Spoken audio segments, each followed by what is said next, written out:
Hello students. तो आज हम समझने की कोशिश करते हैं कि जो एरिया पैरेललोग्राम है वो क्या होता है और कैसे उसको हम प्रूव कर सकते हैं।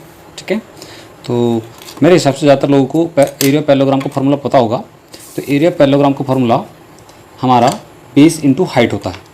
ठीक है, अब ये बेस इंटू हाइट जो एरिया पैरेललोग्राम है ये आया कैसे, जरा इसको समझने की कोशिश करते हैं।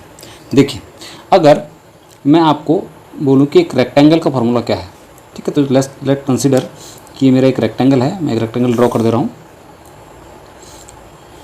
ये एक रेक्टेंगल है, ठीक है, और इस रेक्टेंगल की मान लीजिए कि ये जो हमारी लेंथ है इसको मैं बेस मान के चल रहा हूँ या इसको मैं बी कंसिडर करता हूँ।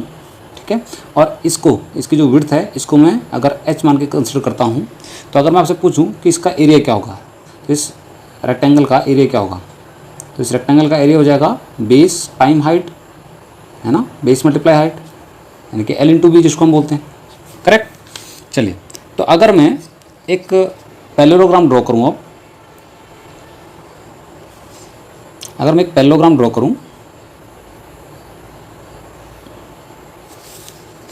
एक पैरेललोग्राम को ड्रॉ कर लेते हैं।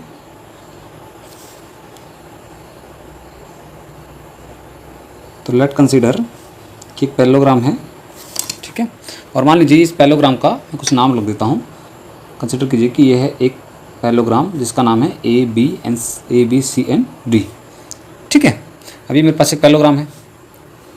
अब मैं एक पैरेललोग्राम का एरिया क्या रेक्टेंगल की मदद से निकाल सकता हूँ? तो देखते हैं कैसे निकाल सकते हैं, है ना। देखिए, मैं क्या करता हूँ कि इस A से एक परपेंडिकुलर ड्रॉ करता हूँ, इस A वाले पोर्शन से एक परपेंडिकुलर ड्रॉ करता हूँ। परपेंडिकुलर का मतलब जो 90 डिग्री का एंगल बनाती है ना बेस के साथ, तो ये 90 डिग्री का एंगल बना दिया। अभी मैं क्या करता हूँ कि मैं इस पोर्शन को, ये जो ट्रायंगल दिख रहा है मेरे पास छोटा सा एक, चलिए मान लीजिए कि ये एक M पॉइंट है, ठीक है, तो अगर मैं इतने सेक्शन को, ये जो AMD मेरा ट्रायंगल बना है, इस ट्रायंगल को, इसको मैंने कलर कर दिया, हाईलाइट कर दिया, इस ट्रायंगल को अगर मैं यहाँ से कट करके, है ना, मान लीजिए मैंने इसको कट कर लिया और इसको कट करके मैं इसी पार्ट को इस जगह पे, ठीक है, इस दूसरी साइड को मैं क्या कर देता हूँ, इसको लगा देता हूँ, तो ये मुझे कुछ ऐसा दिखेगा। ठीक है, मैंने इस वाले पार्ट को यहाँ से कट करके और यहाँ पेस्ट कर दिया। ठीक है, इस वाले पार्ट में मैंने पेस्ट कर दिया, ये जो कलर्ड पार्ट है। ठीक है, तो पहले तो मुझे ये बताइए कि क्या मैंने कोई नया सेक्शन कहीं से ऐड किया है?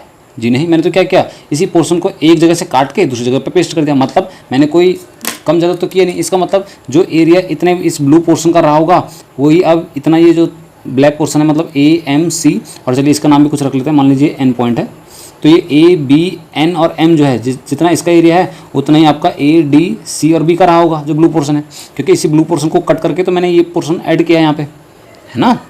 भाई सीधी सीधी बात है। एग्जांपल के लिए मान लीजिए आपके पास कोई पेज है ना, मैंने उस पेज का एक साइड काट दिया और उस साइड को उठा के दूसरी साइड पे आपको पेस्ट कर दिया, तो एरिया तो बदलेगा नहीं, एरिया तो उतना का उतना ही रहेगा, है ना।